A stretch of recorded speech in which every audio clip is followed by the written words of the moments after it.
Cédric Clapiche, lui, a pour habitude de faire des BO avec des titres déjà existants, comme Tarantino d'ailleurs, et ça marche. Si je vous dis que vous êtes le Tarantino français en termes de musique, est-ce que ça vous convient? Je suis très flatté si on me dit ça. Non, moi je trouve que c'est vraiment le réalisateur qui fait les plus belles BO, donc je trouve maintenant que c'est un réalisateur où on associe beaucoup la musique à ses films, et il n'y en a pas beaucoup des comme lui. Pour Clapiche, la musique est un véritable acteur du film. Exemple, Radiohead dans L'Auberge espagnole. Toute l'histoire d'amour qui est entre Audrey Tautou et Romain Duris dans L'Auberge espagnole, la façon qu'ils ont de se quitter et la tristesse, la mélancolie que le personnage de Romain Duris il a, elle est contenue dans cette musique-là et c'est pas niais. Radiohead, c'est magnifique parce que c'est au bon endroit, quoi. C'est-à-dire que c'est une musique qui raconte une tristesse amoureuse sans tomber dans le truc à l'eau de rose un peu niais, quoi.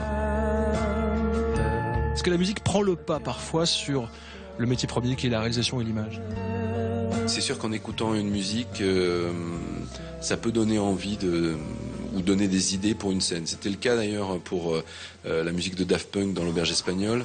C'est une des rares fois où j'avais la musique sur le plateau et je pense vraiment qu'ils n'auraient pas joué de la même façon que si j'avais pas passé la musique sur le plateau. Donc c'est une musique qui a été vraiment en amont. Si Clapiche a pu s'offrir Radiohead ou Daft Punk dans ses films, il a dû sortir le chéquier. Alors, c'est combien? Un prix pas cher, ça serait 10 000 euros, je dirais. Et quand ça commence à être cher, c'est 30 000. Quand ça commence à être très cher, c'est 70 000 ou 100 000. Et puis, les Beatles, on peut pas l'acheter. Enfin, il y a certaines personnes comme ça, les Rolling Stones, c'est impossible. D'autres groupes qui savent s'engager en fonction des films dans lesquels ils sont susceptibles d'être intégrés. Par exemple, un groupe comme U2, sur un film qui s'appelle The Lady, qui est la biographie d'Aung San Suu Kyi, réalisée par Luc Besson. Ils nous ont appelés en nous disant écoutez, nous on est très impliqués dans le sujet, parce qu'ils avaient fait une chanson sur Aung San Suu Kyi. En gros, payez-nous les frais d'avocat, le timbre pour les contrats, et puis ça ira.